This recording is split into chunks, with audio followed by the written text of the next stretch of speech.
Halo, assalamualaikum warahmatullahi wabarakatuh. Kembali lagi bersama channel calon ASN P3K. Pada kesempatan kali ini kita akan membahas tentang formasi P3K guru sekolah dasar atau guru SD atau guru kelas.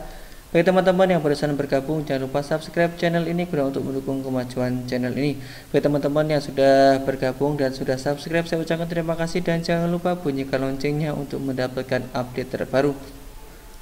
Bagi teman-teman yang belum sempat menonton video-video sebelumnya, silahkan lihat kolom deskripsi karena di sana banyak sekali link-link video yang bisa ditonton, atau langsung saja kunjungi channel calon ASN P3K. Oke, langsung saja kita mulai pembahasan soal nomor 1.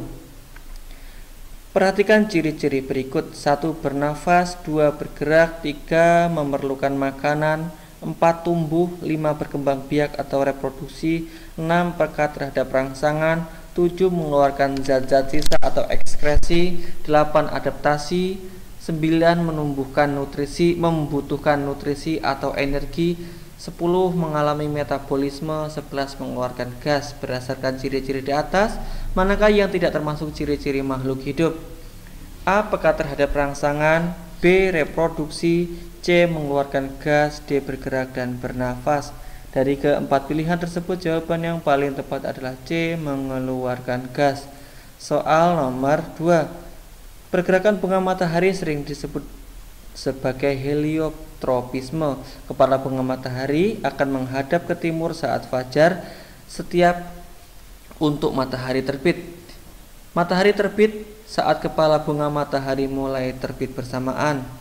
Saat matahari bergerak melintasi langit sepanjang hari, kepala bunga matahari melacaknya. Tanaman tersebut selalu ke arah datangnya matahari. Itu artinya berarti tumbuhan tersebut bereaksi pada rangsangan berupa titik-titik.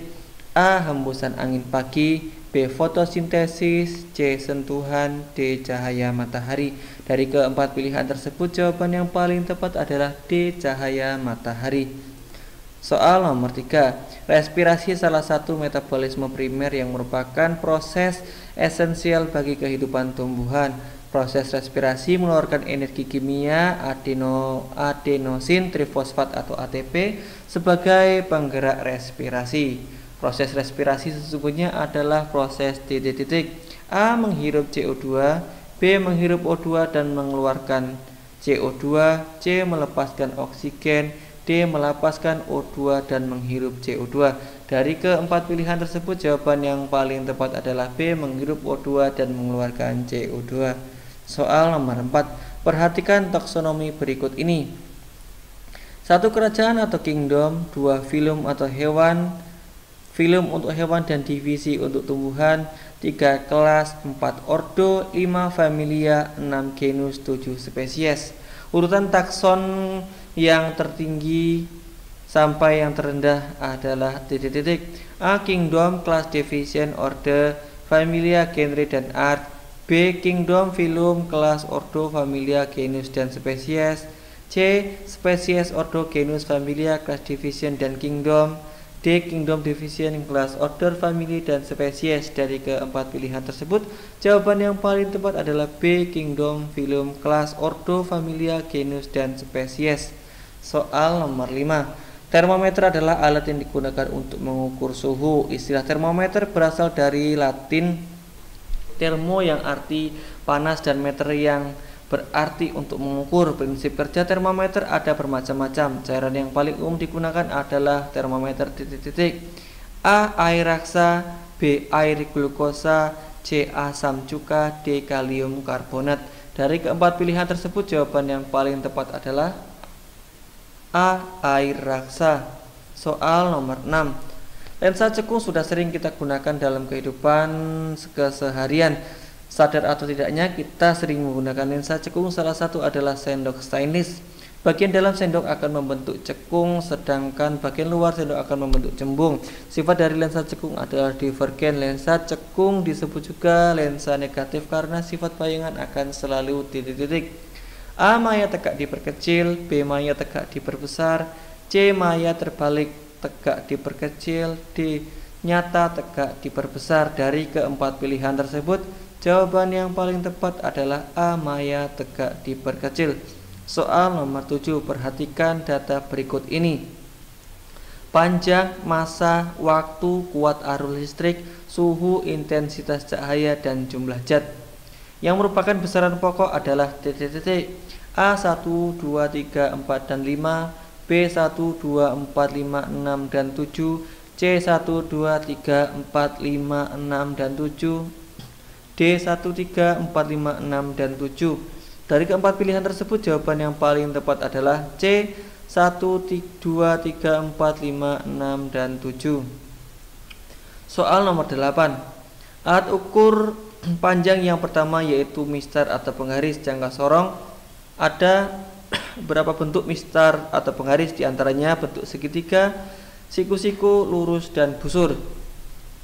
Setiap bentuk penggaris tentu memiliki fungsi yang sesuai dengan kegunaannya. Alat ukur panjang dengan tingkat ketelitian 0,01 mm yaitu titik-titik A mistar, B roll meter, C jangka sorong, D mikrometer skrup.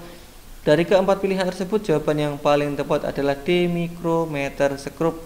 Soal nomor 9. Fotosintesis adalah proses pengubahan senyawa air atau H2O dan karbon dioksida atau CO2 dibantu oleh cahaya matahari yang diserap oleh klorofil sehingga menghasilkan senyawa glukosa C6H12O6.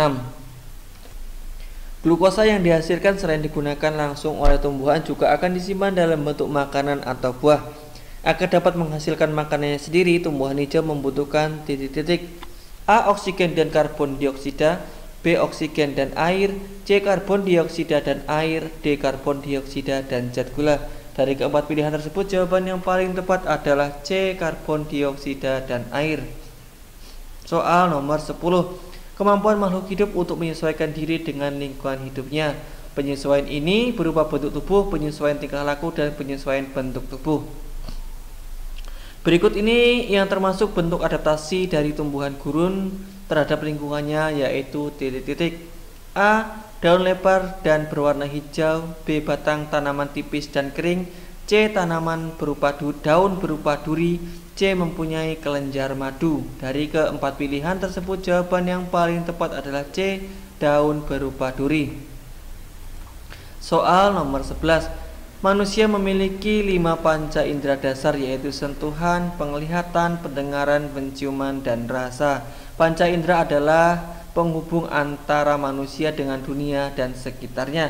Manusia memiliki alat indera yang berfungsi untuk keberlangsungan hidup manusia itu sendiri.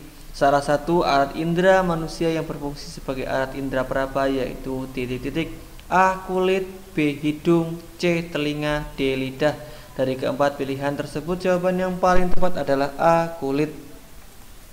Soal nomor 12. Sistem satuan internasional adalah bentuk modern dari sistem metrik dan saat ini menjadi sistem pengukuran yang paling umum digunakan. Satuan waktu dalam satuan internasional adalah titik-titik A. Detik, B. Meter, C. Ampere, D. Candela. Dari keempat pilihan tersebut, jawaban yang paling tepat adalah A. Detik atau sekon. Soal nomor 13. Secara umum besaran dibagi ke dalam 2 kelompok yaitu titik-titik A. Besaran pokok dan turunan, B. Besaran turunan dan besaran murni, C. Besaran nasional dan internasional, D. Besaran pokok dan besaran nasional. Dari keempat pilihan tersebut, jawaban yang paling tepat adalah A. Besaran pokok dan turunan. Soal nomor 14. Termometer atau disebut juga sebagai ukur suhu adalah alat yang digunakan untuk mengukur suhu. Istilah termometer berasal dari bahasa Latin termo yang berarti panas dan meter yang berarti untuk mengukur. Prinsip kerja termometer ada bermacam-macam. Cairan yang paling umum digunakan adalah titik-titik A. Air raksa, B. Asam klorida, C. Asam cuka, D. Air. Dari keempat pilihan tersebut, jawaban yang paling tepat adalah A. Air raksa. Soal nomor 15. Ketika bernafas, saat itulah pertukaran gas terjadi di dalam tubuh kita. Udara yang sudah menyebar dalam lobus-lobus di paru-paru akan masuk ke dalam alveolus melalui cabang-cabang bronkiolus. Di manakah akan mengalami pertukaran oksigen dan karbon dioksida terjadi pertukaran gas tersebut? A. Kantung-kantung alveolus, B. Bronkus, C. Bronkiolus, E. Pleura. Dari keempat pilihan tersebut, jawaban yang paling tepat adalah A. Kantung-kantung alveolus. Oke, demikianlah pembahasan seputar formasi P3K guru kelas atau guru sekolah dasar atau guru SD. Bagi teman-teman yang barusan bergabung, jangan lupa subscribe channel ini guna untuk mendukung kemajuan channel ini. Bagi teman-teman yang sudah bergabung dan sudah subscribe, saya ucapkan terima kasih dan jangan lupa bunyikan loncengnya untuk mendapatkan update terbaru. Bagi teman-teman yang merasa video ini bermanfaat, jangan lupa share ke teman-teman yang lain agar video ini semakin bermanfaat, dan saya ucapkan terima kasih. Dan apabila ada salah-salah kata dalam pengucapan, saya mohon maaf dan saya akhiri. Wassalamualaikum warahmatullahi wabarakatuh.